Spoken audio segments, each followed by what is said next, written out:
Hi friends, this is welcome to my channel. Friends, ఈరోజు మనం inflation and deflation, డిస్ఇన్ఫ్లేషన్, deflation అంటే ఏంటో explain చేస్తాను. ఈ ఎకనామిక్స్లో ఉంటుంది.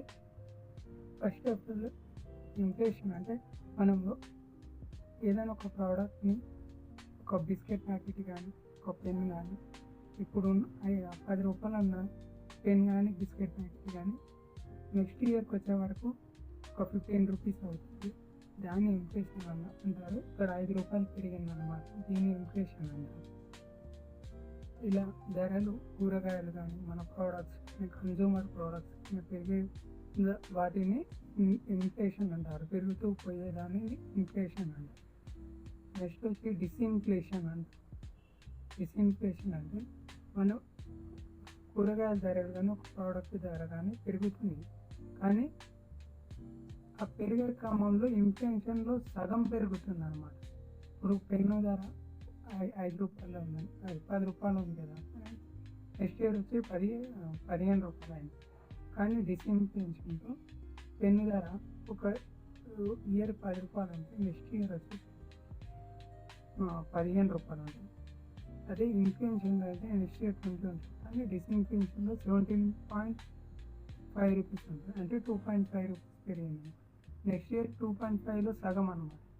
అంటే 2.5లో సగం వచ్చేసి 1.25, అట్లా 18.25, అంటే సగంలో సగం అన్నమాట. దీన్ని డిస్ఇన్ఫ్లేషన్ అంటారు. ఇన్ఫ్లేషన్, డిస్ఇన్ఫ్లేషన్. నెక్స్ట్ వచ్చి డిఫ్లేషన్ అనేది వెరీ డేంజరస్. ఇది ఎందుకు డేంజరస్ చెప్తాను. డిఫ్లేషన్ అంటే ఒక పెన్ను ధర కానీ, ప్రోడక్ట్ ధర కానీ, కూరగాయల ధర కానీ తగ్గిపోవడం వలన డిమాండ్ అండ్ సప్లై అనేది తగ్గిపోతుంది.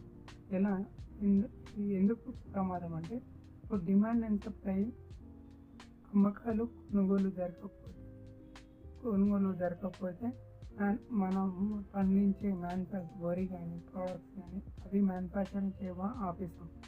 అప్పుడు అమ్మకాలు కొనుగోలు జరగకపోతే మన దగ్గర డబ్బు అనేది పెరగదన్నమాట. ప్రాఫిట్ ఉండదు బిజినెస్. దానివల్ల ఎకనామిక్గా లాస్ వస్తుంది. దానివల్ల గవర్నమెంట్ కానీ, ప్రైవేట్ కానీ ఉద్యోగంలో ఉన్నాయి, ఉద్యోగాలు పోతుందన్నమాట. ఈ విధంగా డిఫ్లెక్షన్ అవుతుంది అన్నమాట. ఇది చాలా డేంజర్. ఈ డేంజర్ని కవర్ చేయడానికి ఆర్బీఐ కొన్ని పద్ధతుల ద్వారా దీన్ని మళ్ళీ ఇన్ఫ్లేషన్కి మారుస్తుంది. ఈ డిఫ్లెక్షన్ ఏ విధంగా ఉంటుంది, నెక్స్ట్ వీడియోలో ఆర్బీఐ ఏ విధంగా దాన్ని కవర్ చేస్తుందో చెప్తాను. ఈ విధంగా ఉంటుంది. నెక్స్ట్ వచ్చేసి రిఫ్లెక్షన్ అన్నమాట. Reflection full opposite to deflection అన్నమాట. రిఫ్లెక్షన్కి ఫుల్ ఆపోజిట్ ఉంటుంది. ఇప్పుడు డిఫ్లెక్షన్ అంటే కూరగాయల ధర కానీ, పెన్ను ధర కానీ, ప్రోడక్ట్స్ ఏ ప్రోడక్ట్ ధర అయినా కానీ తగ్గడాన్ని డిఫ్లెక్షన్ అంటారు. కొన్ని పద్ధతుల ద్వారా, కొన్ని టెక్నిక్స్ ద్వారా ఆర్బీఐ దాన్ని కంట్రోల్ చేసి మళ్ళీ ఇన్ఫ్లుయెన్స్ చేస్తుంది, అంటే పెరిగేలా చేస్తుంది అన్నమాట. కంట్రోల్ చేసి ఇన్ఫ్లుయెన్స్గా మారుతుంది.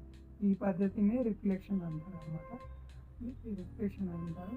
దానికో ఇంకో ముఖ్యమైనది షార్క్ ఇన్ఫ్లేషన్, సీక్రెట్ ఇన్ఫ్లేషన్ అని కూడా అంటారు. ఇదేంటంటే, ఒక ప్రోడక్ట్లో ఒక బిస్కెట్ ప్యాకెట్ ఉంటే ఆ బిస్కెట్ ప్యాకెట్లో ఒక ఇయర్కి 10 బిస్కెట్లు వస్తాయి, 10 రూపాయల ధర. నెక్స్ట్ ఇయర్కి 9 బిస్కెట్లు వస్తాయి, కానీ అదే ధర 10 రూపాయలు. నెక్స్ట్ లేస్ ప్యాకెట్లో ఒక 20 చిప్స్ ఉంది, అది ఇయర్కి 10 రూపాయలు అనుకోండి. నెక్స్ట్ ఇయర్ కూడా 10 రూపాయలు ఉంటాయి, కానీ అందులో ఉన్న చిప్స్ మాత్రం తగ్గిపోతాయి.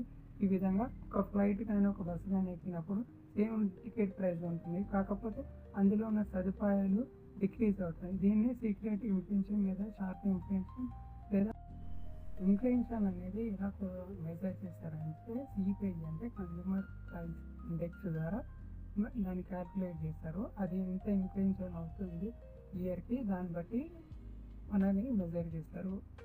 రెండవ పద్ధతి ఏంటంటే హోల్సేల్ ప్రైస్ ఇండెక్స్ ద్వారా కూడా మనీని ఎంత ఇన్ఫ్లేషన్ రిఫ్లెక్షన్ అవుతుందో కూడా ఈ విధంగా ఇన్ఫ్లేషన్ రిఫ్లెక్షన్ క్యాల్కులేట్ చేస్తుంది ఆర్బీఐ. ఈ విధంగా ఉంటుంది ఫ్రెండ్స్. Thank you friends. నా వీడియో నచ్చినట్లయితే లైక్ చేయండి, కామెంట్ చేయండి, షేర్ చేయండి.